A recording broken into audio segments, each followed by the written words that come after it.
Não somente porque nós hoje estamos contando com a presença de toda a família, mas porque falar de Deus é bom, em qualquer tempo, em qualquer situação. Aleluia. Eu peço que você já abra sua Bíblia no Salmo 23. Amém.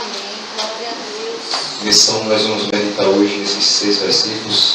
E assim que você for encontrando o texto, você vai se colocando de pé. Por favor.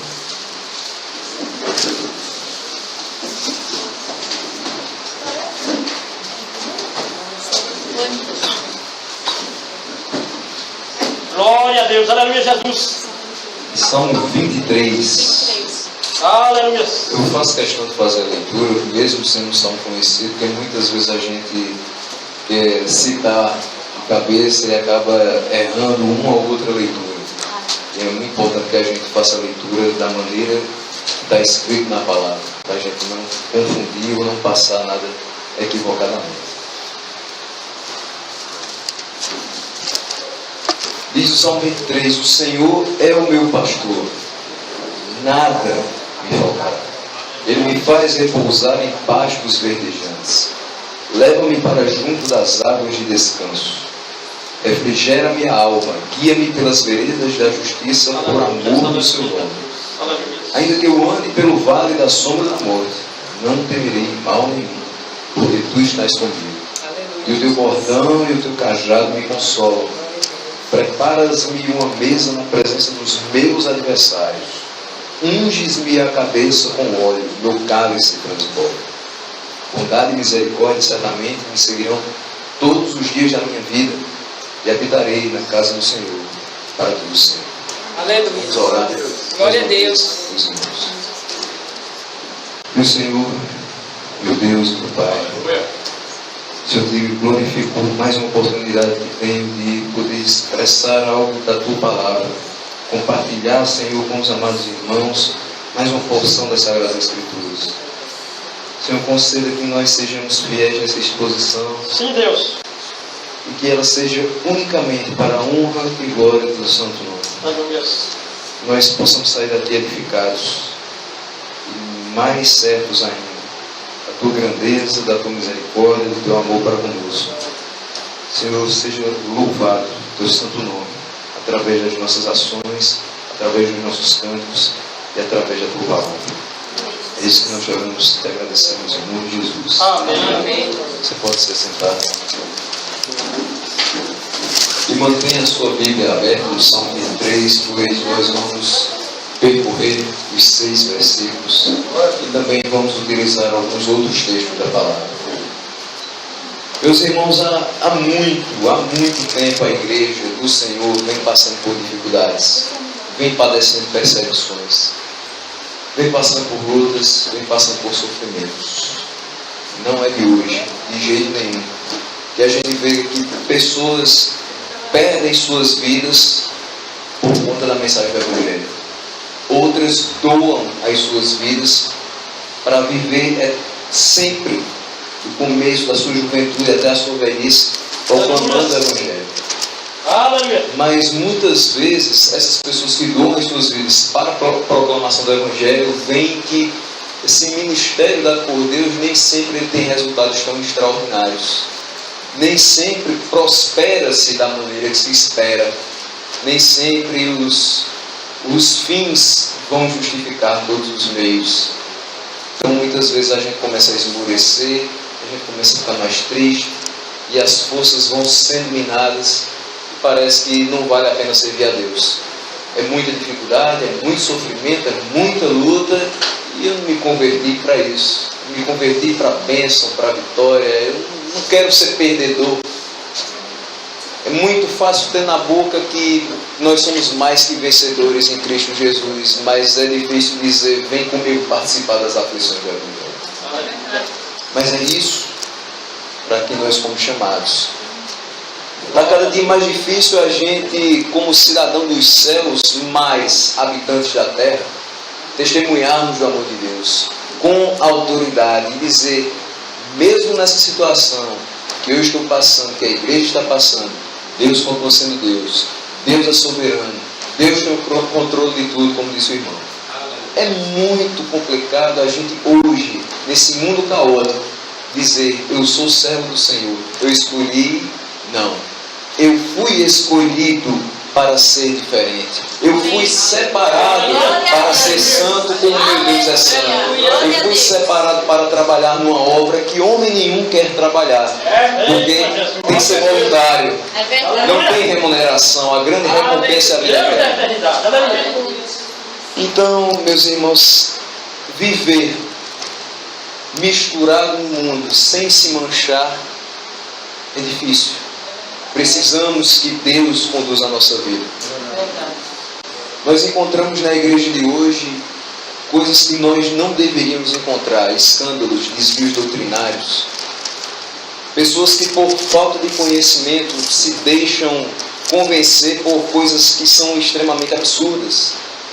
Práticas que estão totalmente fora das Escrituras. Mas mesmo assim, há uma igreja que permanece saudável. Aleluia. Há uma igreja que permanece fiel ao seu Senhor, como fiel é o seu Senhor para com ela.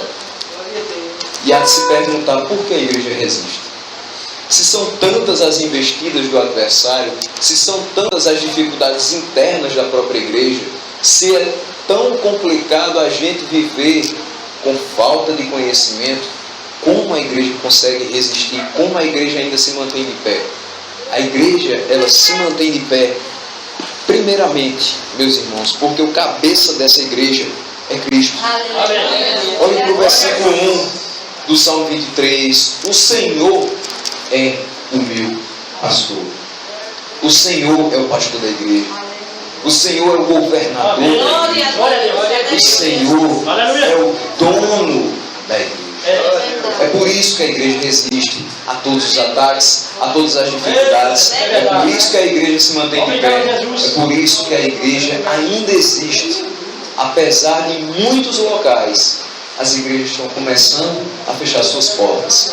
As portas da igreja permanecerão abertas enquanto a igreja permanecer olhando para o alto e sabendo que Deus é o cabeça dela. Aleluia. As portas do inferno não hão de prevalecer contra nós. Glória a Deus. A igreja ela é formada inicialmente no capítulo 2 de Atos dos Apóstolos por Deus, mas através do trabalho dos 12. E há de se entender que são 12 após a escolha de Matias. Aqui no início mesmo só tinham os 11, porque Judas já havia se ido.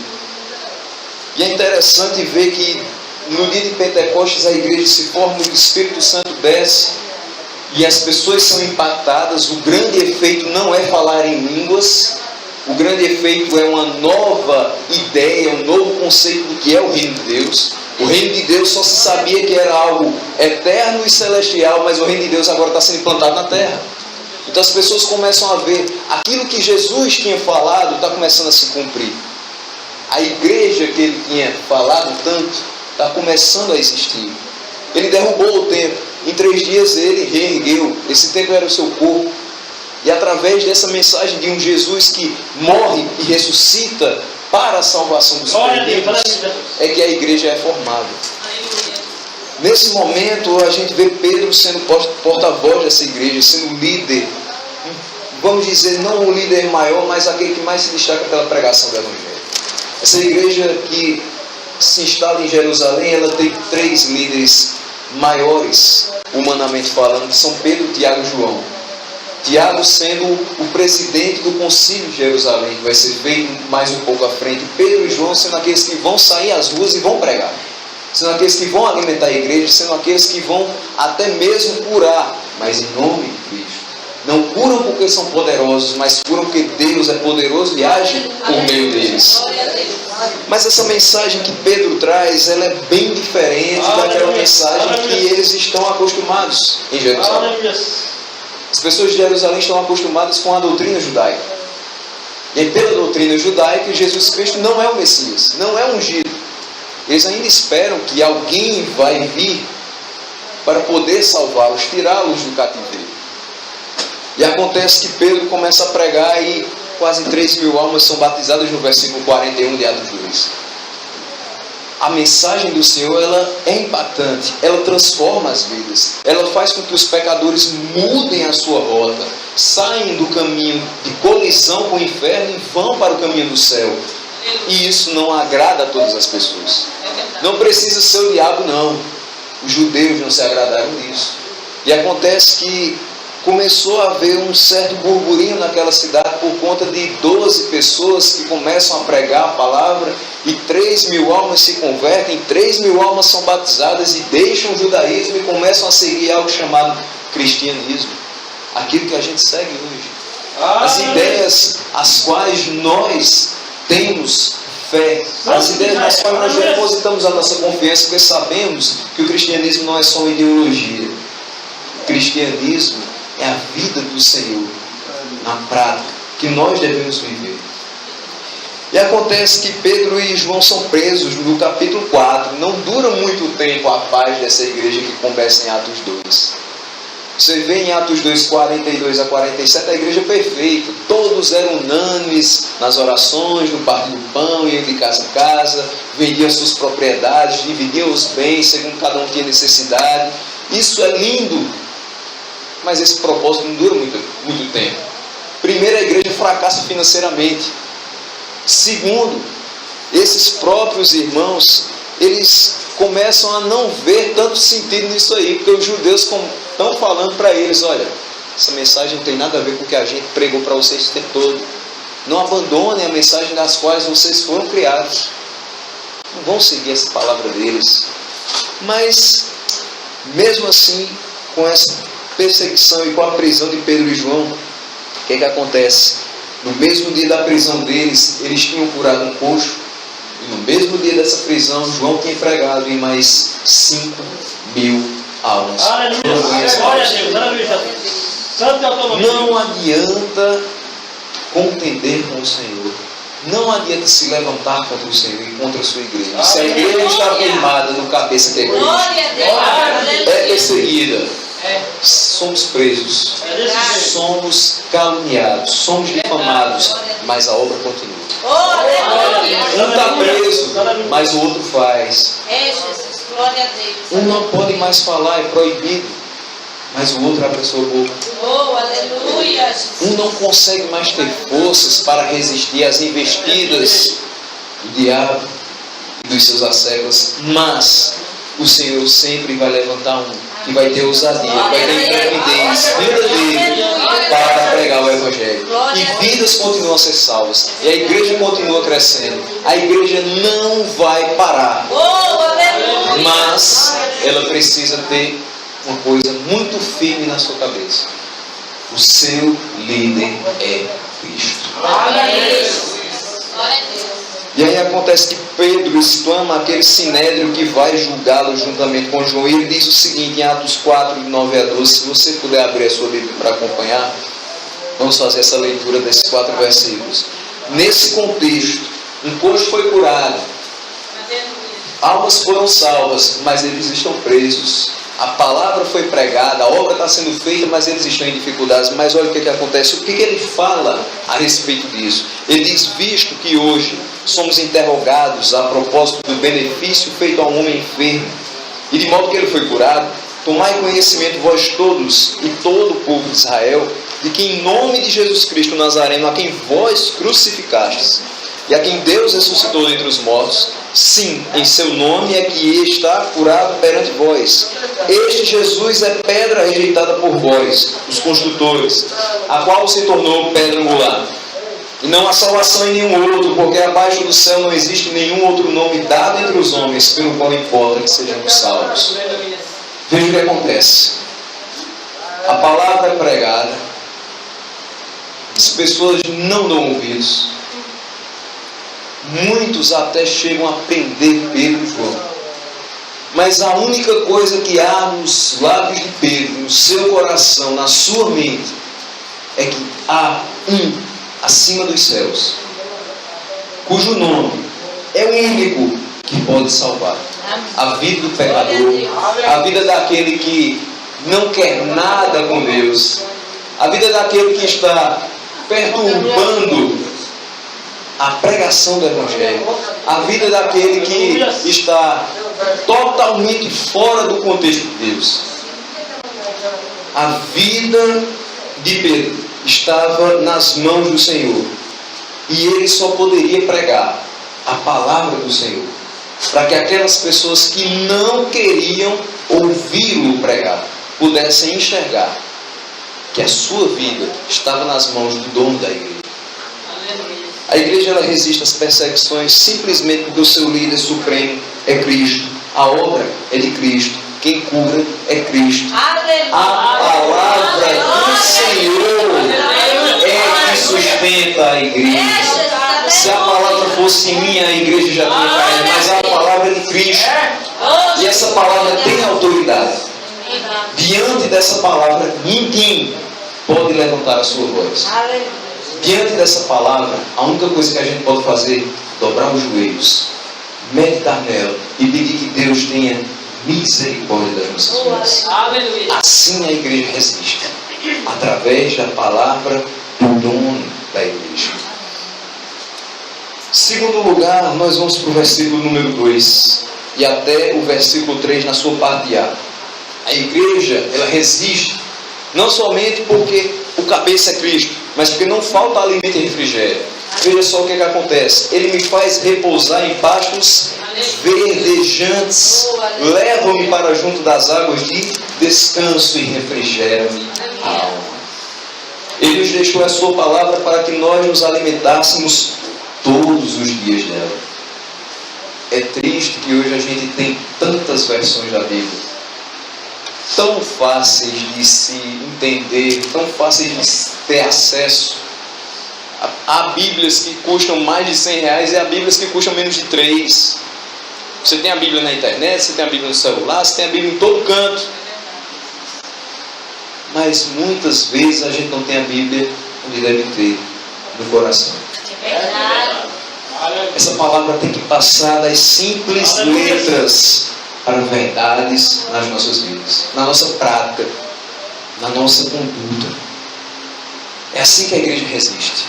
É através dessa palavra sendo vivida, sendo vivenciada no seio da igreja.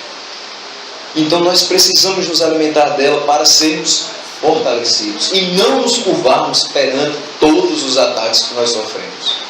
Ataques esses que não são somente fora, são de dentro. Ataques que não são somente quando as pessoas vão falar o que você está pregando é mentira, mas quando dentro da própria igreja nós temos inúmeras interpretações da mesma coisa. Há uma confusão muito grande e a gente não sabe o que crer. Um fala que é uma coisa, outro fala que é outra, e na realidade não se vai para a palavra para saber o que Deus está falando para a igreja. O que nos importa é aquilo que Ele tem para nós. Eu posso chegar aqui e, por uma infelicidade, não falar todo o desígnio de Deus, como Paulo falava. Por outra infelicidade, pode alguma pessoa chegar e me corrigir em outra semana. Mas que nós fiquemos com o que Jesus Cristo deixou na sua palavra. Amém. Eu posso errar, e eu vou errar inúmeras vezes. Amém. Mas o Senhor não erra. O caminho que Ele propõe para a sua igreja é um caminho perfeito. O caminho que Ele nos ensinou é um caminho que não dá em morte, é um caminho que nos coloca para a vida eterna. É um caminho de salvação. A igreja resiste, a igreja é salva, a igreja é forte, porque tem alimento. Não falta alimento, temos a palavra. Basta agora a gente abrir essa palavra todos os dias. Não deixe a sua Bíblia empoeirando em qualquer instante. Não deixe para abrir só no domingo, quando o dirigente da congregação pedir para você fazer uma leitura. Aleluia. Abra todos os dias. Uma palavra. Faça da sua refeição diária a leitura da palavra de Deus. Aí você vai ver que a gente vai resistir muitas e muitas vezes a vários e vários ataques que nós vamos sofrer. Mas nós vamos ficar de pé, porque nós temos fé na palavra. Ele faz a igreja resistir pela pregação dessa palavra. A pregação da palavra é a única forma do pecador se converter. quando você quiser que Deus abençoe a sua vida através da evangelização, se disponha diante dele para pregar o Evangelho. Nós aqui hoje escutamos o testemunho de uma pessoa que está no nosso meio, que foi alcançada pela pregação do Evangelho. Talvez em outras circunstâncias ele poderia estar aqui, mesmo sem essa pregação, por curiosidade, mas ele hoje está aqui porque ele sabe quem o salvou. Oh, aleluia. Ele sabe que a palavra foi pregada. Ele sabe quem é Jesus. Ele vai aprender muito mais. E nós vamos aprender muito mais a cada dia. Por mais que a gente leia, sempre há algo novo a descobrir com o Senhor nas nossas vidas. Não uma iluminação nova, não uma revelação nova, porque nós já temos a revelação nas nossas mãos. Mas nós vamos ter experiências novas a partir do convívio com o Senhor. E essas experiências vão nos fortalecer e vão nos dar condição de pregar a palavra. Única forma do pecador conhecer o amor de Deus, ser impactado e atraído para Ele. Ninguém vai ser convertido ao Senhor simplesmente porque um dia escutou falar de Jesus em algum programa de televisão ou em algum programa do rádio e escutou a palavra Jesus. Mas se ele ouviu a pregação da palavra que Jesus deixou, aí sim, o coração dele vai ser quebrantado. Aí sim, ele vai ser convertido. Aí sim, o Espírito Santo vai fazer toda a obra de regeneração e ele será uma nova criatura. Aleluia.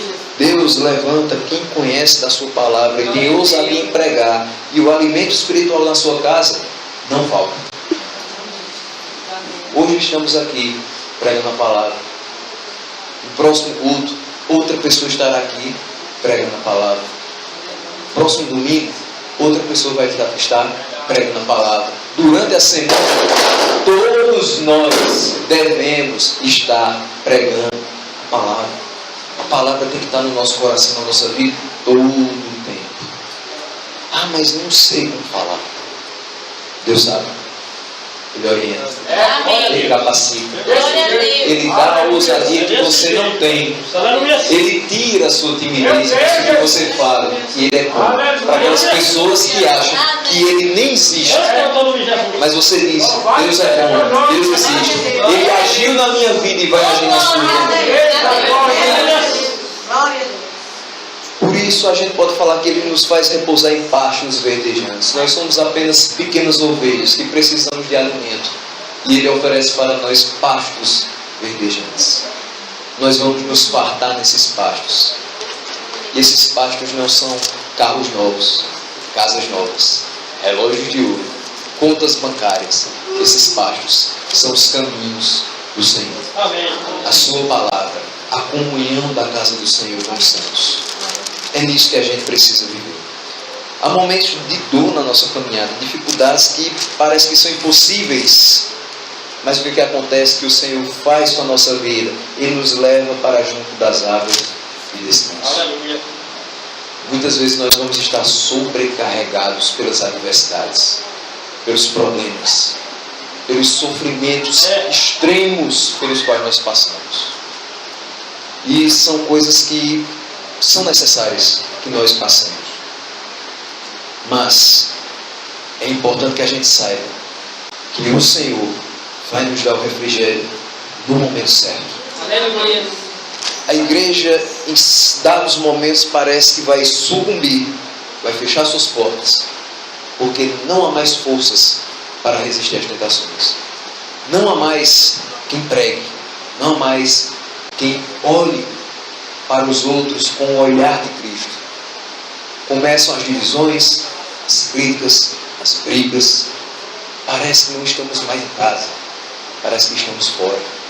Não sentimos mais a vontade.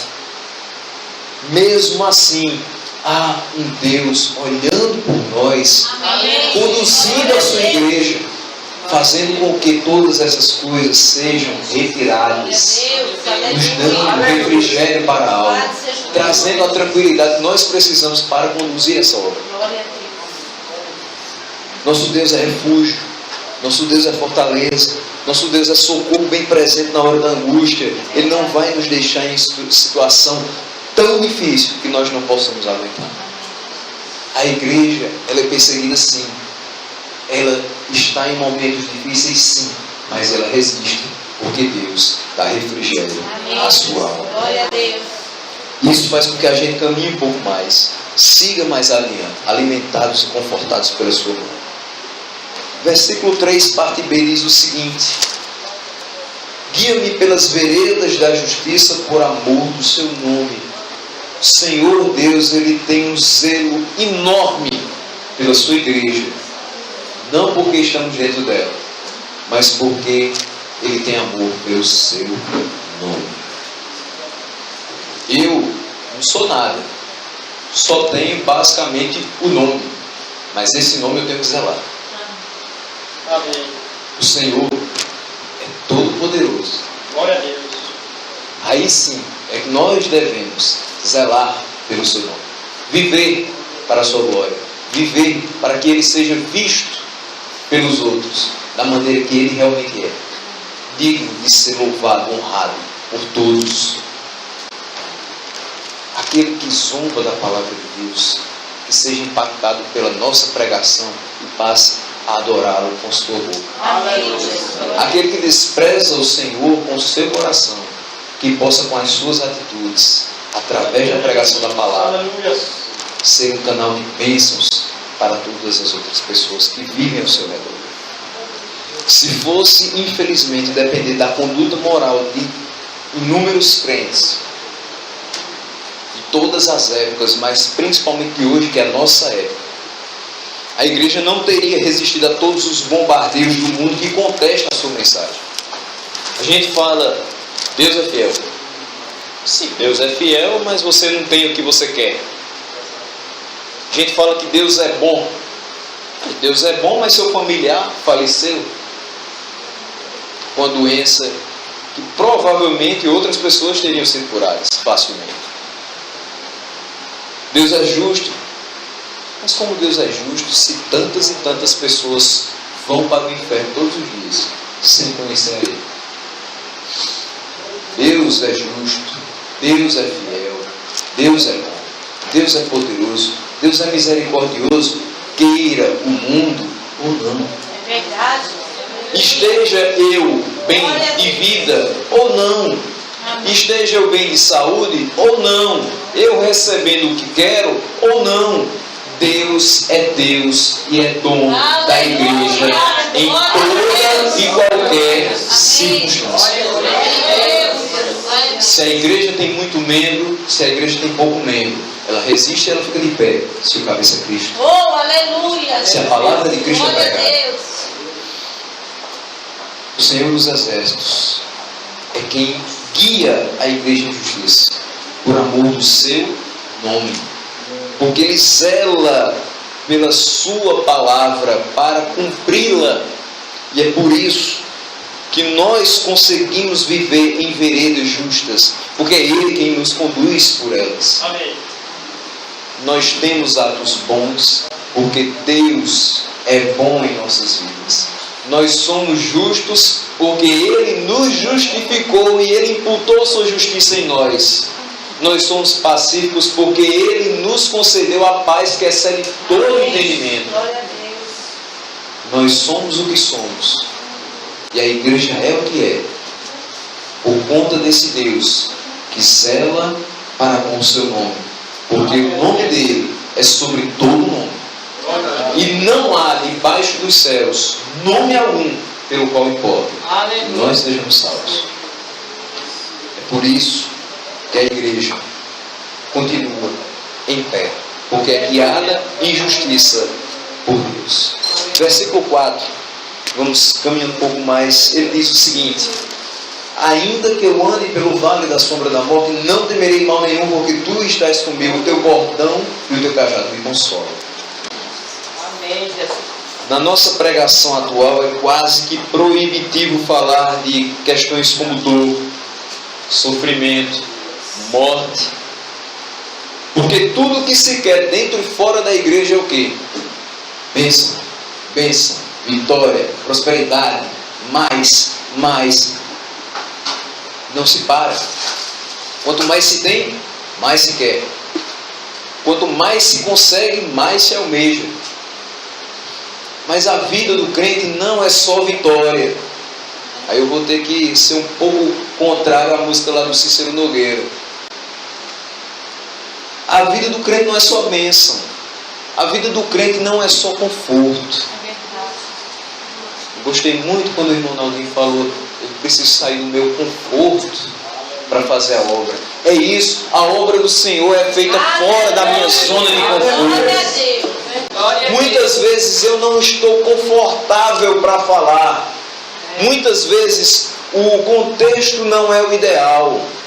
Muitas vezes circunstâncias aparecem exatamente quando eu estou falando para atrapalhar a obra que é de Deus e não é minha. Mas eu não posso parar. Eu tenho que resistir. Mas eu consigo? Não. Louvado seja Deus. Eu só consigo resistir com Deus na minha frente. Glória A minha resistência reside na minha fé em Deus. E o que é que acontece? Nesse versículo nós vemos que a igreja ela resiste, porque a morte para ela não é um motivo de medo, mas de esperança. Eu vou contar uma história para vocês a respeito da própria igreja apostólica, que nós começamos a falar de Pedro, de João, e vocês vão perceber o que é de fato a obra do Senhor. Por que a igreja resiste? Porque a morte para nós não é motivo de medo. Todos nós vamos morrer. É motivo de esperança. Estevão era um homem extremamente usado pelo Senhor. Essa igreja que foi instituída pelos apóstolos, ela precisava ter uma organização melhor. E no capítulo 6, os apóstolos eles começam a separar dentro da congregação 7 homens. E eles pedem que a congregação vote desses homens. Homens que fossem cheios do Espírito Santo. Homens que tivessem boa reputação. Homens que tivessem conhecimento da palavra do Senhor. Dentre esses homens, o único que é citado as suas qualidades é Estevão. Diz o texto bíblico que foi escolhido entre eles Estevão, um homem cheio de fé e do Espírito Santo. Cheio de fé. A igreja precisa ter fé. Ah, mas eu estou doente, eu estou prestes a morrer, o médico me desenganou, mas tenha fé. A sua morte não é motivo de medo, é de esperança. Você vai ficar perto do seu Pai. Se você realmente crê que é salvo, se você realmente crê que foi regenerado pelo Senhor, não tema morte. Porque a morte vai aproximar você do dono da sua vida. Daquele que vai passar a eternidade com você. Onde não vai existir mais choro, onde não vai existir mais dor, onde não vai ter ninguém atrapalhando você para viver a vida cristã. Você vai viver com Ele na maior alegria e maior júbilo que aqui você não conseguiu ter pelas dificuldades, mas lá nós vamos desfrutar do amor de Deus, da tranquilidade, da paz que só Ele pode dar. Então a igreja elege esses homens e Estevão ele começa a se destacar pela sua sabedoria e habilidade em pregar a palavra. Pedro e João já eram excelentes pregadores, mas a igreja sempre precisa de mais. Uma igreja não só pode ter uma pessoa que pregue a palavra, ela precisa que todos preguem a palavra.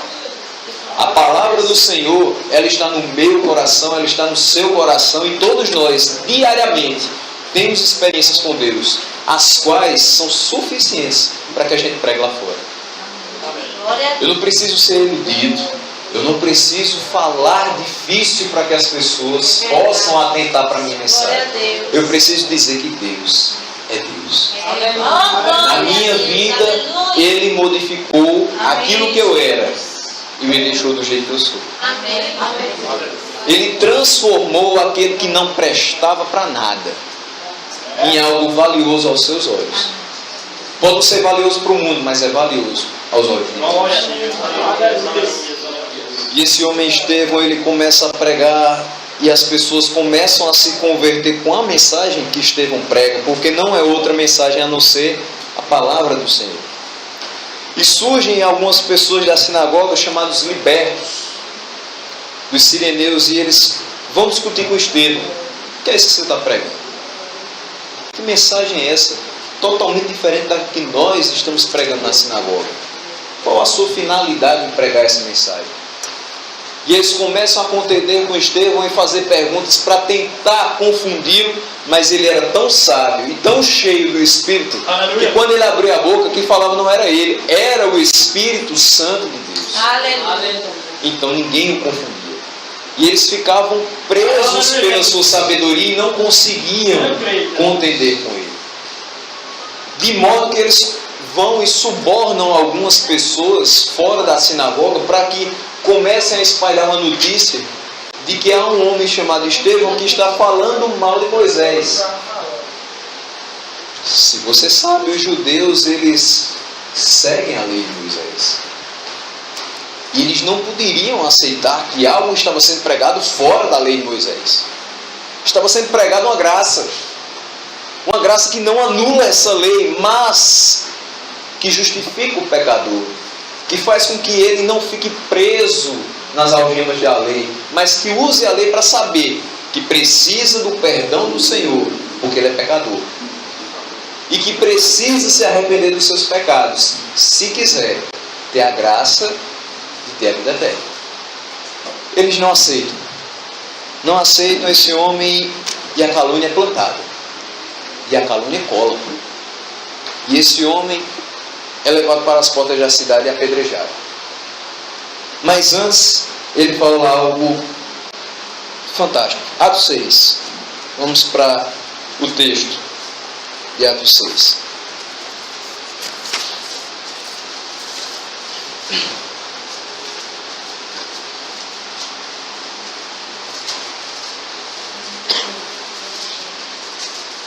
Vamos ler de Atos 6, do 13 até o capítulo 7. E a gente vai ver o que Estevão fala em sua defesa. Como esse homem é realmente utilizado pelo Espírito Santo. Versículo 13 do capítulo 6 diz assim: apresentaram testemunhas falsas. É isso que acontece muitas vezes com a gente que prega a palavra, com a gente que quer fazer a obra do Senhor da maneira que Ele nos orientou. Testemunhas falsas que depuseram, e este homem não cessa de falar contra o lugar santo e contra a lei. Porque eu temos ouvido dizer que esse Jesus, o Nazareno, destruirá este lugar e mudará os costumes que Moisés nos deu. Todos os que estavam assentados no sinédrio, fitando os olhos em Estevão, viram o seu rosto como se fosse o rosto de anjo. Esse homem tinha algo diferente. Esse homem não era comum. Esse homem era um homem que a terra não era digna de que ele pisasse os pés. Era um homem separado, capacitado, usado pelo Espírito Santo do Senhor. Quando a igreja está afirmada no Senhor e é usada pelo Espírito Santo para proclamar as verdades do Evangelho, ela resiste, inclusive à morte. Ela não vai ter medo da morte. Esse homem não tinha medo de morrer. Se fosse necessário, e foi, ele morreria. E acontece que ele fala. Então lhe perguntou o sumo sacerdote: porventura é isto assim? É isso mesmo que eles estão falando? Você confirma? Estevão respondeu: vários varões, irmãos e pais, ouvi. Ele não vai falar dos seus opositores. Veja que ele vai falar de Deus. O Deus da glória apareceu a Abraão, nosso pai, quando estava na Mesopotâmia, antes de habitar em Arã. Ele disse: sai da tua terra e da tua parentela e vem para a terra que eu te mostrarei. Então saiu da terra dos caldeus e foi habitar em Arã. E dali, com a morte de seu pai, Deus o trouxe para esta terra em que vós agora habitais. Nela não lhe deu herança, nem sequer o espaço de um pé. Mas prometeu dar-lhe a posse dela e depois dele, a sua descendência, não tendo ele filho. E falou Deus que a sua descendência seria peregrina em terra estrangeira, onde seriam escravizados e maltratados por 400 anos. Essa foi a promessa do Senhor. É isso que Deus falou. Não disse que eles seriam extremamente prósperos, que eles seriam maltratados 400 anos. É assim que começa a história. O povo peregrinando e sendo maltratado durante todo esse tempo. Eu disse Deus, julgarei a nação da qual forem escravos. E depois disto sairão e me servirão neste lugar. Então lhe deu a aliança da circuncisão, assim nasceu Isaque. E Abraão o circuncidou ao 8º dia. Isaque procedeu Jacó e deste os 12 patriarcas. Ele está contando toda a história da maneira que nós conhecemos pela Bíblia, sem aumentar e sem tirar nada. O que ele está falando é a verdade do Evangelho. Glória a Deus. Mas mesmo assim ele estava sendo caluniado. Mesmo assim havia testemunhas falsas contra ele. Mesmo assim, a igreja do Senhor, na pele de Estevão, estava sofrendo, estava padecendo perseguição. Os patriarcas invejosos de José venderam-no para o Egito, mas Deus estava com ele. Glória a Deus. Aleluia. Eu não temerei o vale da sombra da morte, porque tu estás comigo. Glória a Deus. José sabia disso. José sabia disso. José leu o Salmo 23. Eu não posso falar isso. José é bem antes.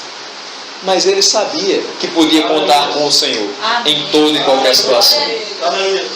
E diz o seguinte: livrou de todas as suas aflições, concedendo-lhe também graça e sabedoria perante Faraó, rei do Egito, que o constituiu governador daquela nação e de toda a casa de Israel, toda a casa real. Veja só, ele está falando que Deus concedeu graça e sabedoria a José perante Faraó. Quando foi isso? Quando havia uma testemunha falsa em relação a José perante Faraó, a sua própria esposa. Aqui Estevão está recebendo graça e sabedoria de Deus para resistir perante o Sinédrio e perante as testemunhas falsas que estão contra ele. A palavra se repete, porque Deus é o mesmo, Deus de José, o Deus de Estevão e é o nosso Deus também. Sobreveio, porém, fome em todo o Egito, em Canaã. Houve grande tribulação e nossos pais não achavam mantimentos. Mas tendo ouvido Jacó que no Egito havia trigo, enviou pela primeira vez os nossos pais. Na segunda vez, José se fez reconhecer por seus irmãos e se tornou conhecida de Faraó a família de José. Então José mandou chamar Jacó, seu pai, e toda a sua parentela, isto é, 75 pessoas. Jacó desceu ao Egito, ali morreu ele e também nossos pais. E foram transportados para Siquém e postos no sepulcro que Abraão ali comprara a dinheiro aos filhos de Amor. Como, porém, se aproximasse o tempo da promessa que Deus jurou a Abraão, o povo cresceu e se multiplicou no Egito. Até que se levantou ali outro rei que não conhecia José. Este outro rei tratou com astúcia a nossa raça e torturou os nossos pais, a ponto de forçá-los a enjeitar seus filhos, para que não sobrevivesse.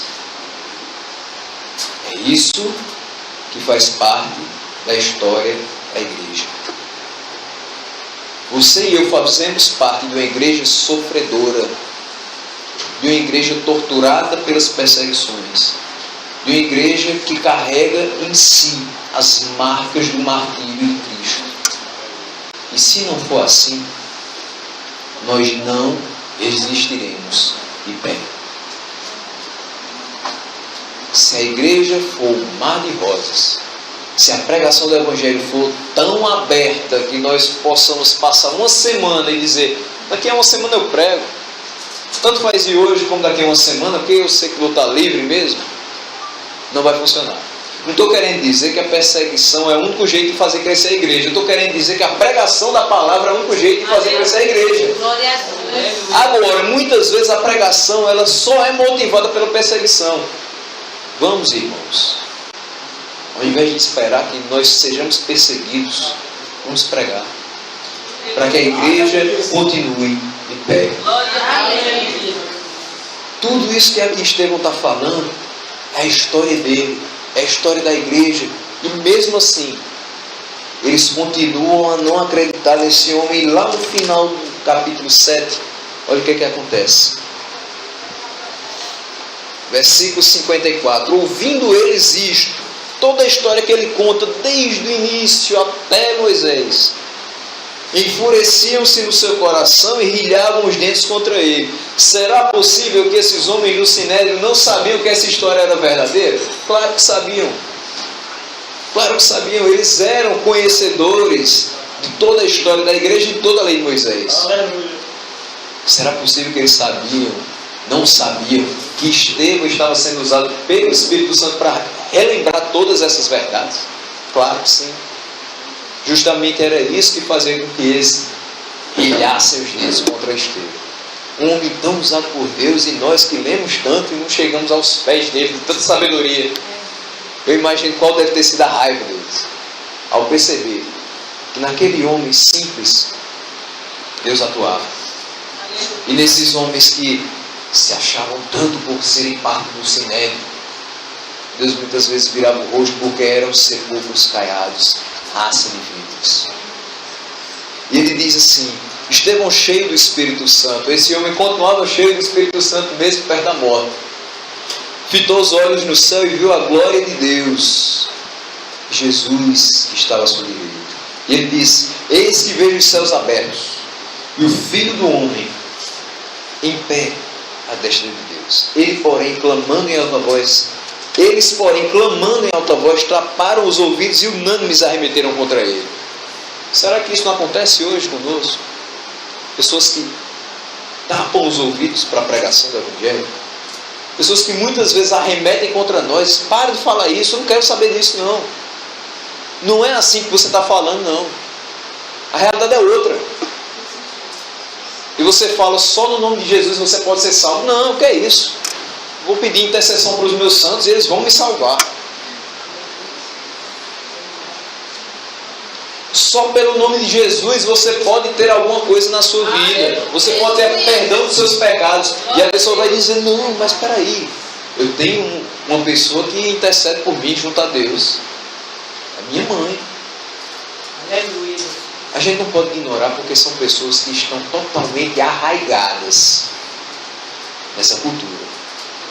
Eu não posso de forma alguma chegar e contender com elas de uma forma violenta. Eu preciso falar do amor de Deus. Eu preciso ser amoroso, como Ele foi, paciente, longano, e dizer, explicar todo o desígnio de Deus, como Estevão fez. E gastar palavras e horas dizendo: oh, vocês sabem, mas eu estou repetindo. Estou repetindo, por quê? Porque o Espírito Santo está mandando fazer isso. Vocês conhecem as letras, mas eu vivo o Evangelho do Senhor. Glória a Deus. Aleluia. E Estevão, mesmo assim, lançando fora da cidade, o apedrejaram. As testemunhas deixaram as suas vestes aos pés de um jovem chamado Saulo. Paulo, ele tinha dupla cidadania. Ele era judeu, mas ele era romano. Ao mesmo tempo que alguns o chamavam de Saulo, outros o chamavam de Paulo. Deus não mudou seu nome. Deus mudou seu caráter. Deus mudou a sua vida. O nome é o mesmo. Eu continuo sendo Jorge, mas Deus continuou transformando a minha vida dia após dia. O seu nome só vai ser mudado no céu. Mas Deus continua trabalhando na nossa vida todos os dias. Glória a Deus. E apedrejaram Estevão, que invocava e dizia: Senhor Jesus, recebe o meu espírito. Ele poderia estar gritando qualquer outra coisa. Nesse momento de dor, de apedrejamento, ele poderia estar dizendo: mas Senhor, por que eu? Mas Senhor, porque o Senhor me deixou morrer de uma forma tão cruel? Por que o Senhor não me livrou? O Senhor é poderoso para me salvar, para me livrar, mas por que me deixou aqui, nessa situação? Em momento algum ele praguejou. Em momento algum ele resmungou. E não é heresia nenhuma dizer que muito semelhantemente ao seu Senhor, ele ficou mudo como uma ovelha perante os seus criadores. Ele simplesmente disse: Senhor Jesus, recebe o meu espírito. Ajoelhando-se, clamou em alta voz: Senhor, não lhes imputes este pecado. E com estas palavras ele adormeceu. Saulo consentia na sua morte. É interessante a gente ver que pouco depois desse relato começa exatamente os escritos deste Paulo, a igreja em Roma. Romanos, que está coladinho com Atos, já é Deus trabalhando na vida desse homem que consentiu na morte de Estevão, mas foi impactado pelas suas palavras. O dia final foi no caminho de Damasco, mas Deus já vinha tratando com a vida de Saulo. Aqui, ele já ouviu a palavra, ele já viu a palavra com os seus olhos. O que a palavra era capaz de fazer.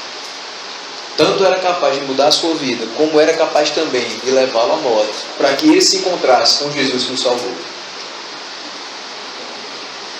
Esse homem, Estevão, para nós, é um grande exemplo, para que a gente perceba que a nossa morte, em razão do Evangelho, não é motivo nenhum de medo, mas é motivo de esperança. Porque quando nós morrermos, passaremos daqui para a eternidade com o Senhor. Não temamos o vale da sombra da morte, porque o Senhor está conosco. Aleluia, Jesus. Glória a Deus. O bordão e o cajado do bom pastor não somente dão uma direção, mas também consolam, concedem proteção. Por isso é que a igreja resiste. Porque ela sabe que vai passar perto da morte, vai sofrer inúmeras investidas e ciladas do seu adversário, mas vai ter o consolo e a paz vinda dos céus, das mãos daquele que é dono da obra. Amém. Versículo 5, estamos chegando já no final. A igreja ela resiste porque ela é preparada por Deus para as batalhas. Versículo 5 do Salmo 23 diz: preparas-me uma mesa na presença dos meus adversários, unges minha cabeça com óleo e o meu cálice transborda. É interessante que aqui ele vai falar do óleo, e o óleo é bem controverso nos dias de hoje, mas é muito claro na palavra de Deus qual o significado desse óleo que é colocado sobre a nossa cabeça. Nas batalhas que a igreja enfrenta, ela resiste pelo poder da palavra, cheio de conhecimento que o Senhor nos dá. É que nós podemos fazer como Estevão, que discutia com os homens que tinham conhecimento, mas não era dobrado por eles, não era confundido por eles, mas fazia com que eles ficassem confusos, sem saber de onde vinha tamanha sabedoria. Como Jesus, que conversava sobre os desígnios de Deus, conversava sobre a sua própria vida com os doutores da lei. Um menino de 12 anos que conversa como um doutor com as pessoas que detêm todo o conhecimento humanamente falando. O Senhor, Ele unge a nossa cabeça com óleo. O óleo para as ovelhas era usado para aliviar a dor e os arranhões dos ferimentos. Para os sacerdotes, significava consagração ao ministério. Quando uma pessoa era separada para o ministério, era ungida com óleo na sua cabeça. Para os reis, tinha o significado da coroação. E para nós? Conhecimento da palavra do Senhor. Senhor, eu quero unção. Senhor, eu quero mais unção do Senhor. Lê a palavra. Não existe outra coisa na palavra ligada à unção que não seja algo vindo da própria palavra de Deus. Aleluia. É maior coisa para a sua vida do que o conhecimento pleno das Escrituras, o manual da sua vida, aquilo que foi escrito pelo próprio Deus para que você se conduzisse da maneira que agrada a Ele. Então, para nós, é uma figura bíblica que representa o Espírito Santo fazendo morada no nosso coração, nos levando a abrir a boca e falar do amor do Senhor aos perdidos. Amém. Uma vez que para nós é tamanha alegria ao conhecer a palavra que o nosso cálice transborda. Você tem que estar sempre cheio do Espírito do Senhor, sempre cheio da palavra de Deus, de modo que esse conhecimento transborda. Amém. Transborde. Glória a Deus. Transborde e as pessoas sejam impactadas por esse conhecimento. Que não fique só para você. Eu sei muito da palavra de Deus. Saiba, pratique, pregue, faça a obra do Senhor. Por último, a igreja do Senhor resiste pela bondade e misericórdia do Senhor. Veja o versículo 6. Bondade e misericórdia certamente me seguirão todos os dias da minha vida, e habitarei na casa do Senhor para todo sempre. A igreja resiste porque tem a certeza de uma eternidade com Cristo. Habitarei na casa do Senhor para todo o sempre. Quem morre com Cristo, morre para passar a eternidade com Ele. Quem vive para Cristo aqui, sabe que essa eternidade é real. Sabe que isso está se aproximando. Então, é bom se preparar. Nós resistimos a essas investidas, porque nós sabemos que essa eternidade é quando nós vamos estar junto do Pai, vendo-o face a face, contemplando a sua grandeza. A bondade e a misericórdia do Senhor são o único mérito da nossa salvação. Nós não fazemos absolutamente nada. Eu sou salvo pela graça do Senhor. Nós somos salvos pela graça do Senhor, mediante uma fé que Ele mesmo nos deu. Isso é bondade. Isso é misericórdia. E a gente começa a enxergar que são a bondade e a misericórdia do Senhor que nos mantém vivos todos os dias. Porque as suas misericórdias, elas duram para sempre e se renovam a cada manhã. São a bondade e a misericórdia do Senhor que nos fortalecem nas batalhas, nos fazendo resistir a insultos, calúnias e enfrentamentos. São a bondade e a misericórdia do Senhor que nos fazem buscar a sua palavra de orientação para as nossas vidas e para a vida da igreja.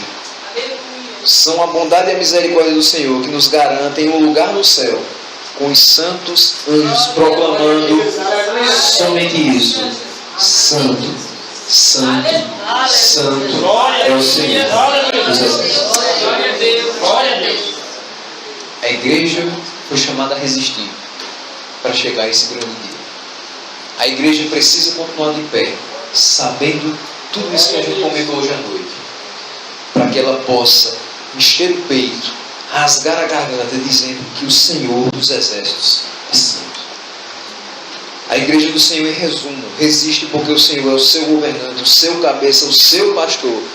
Voltando lá para o versículo 1.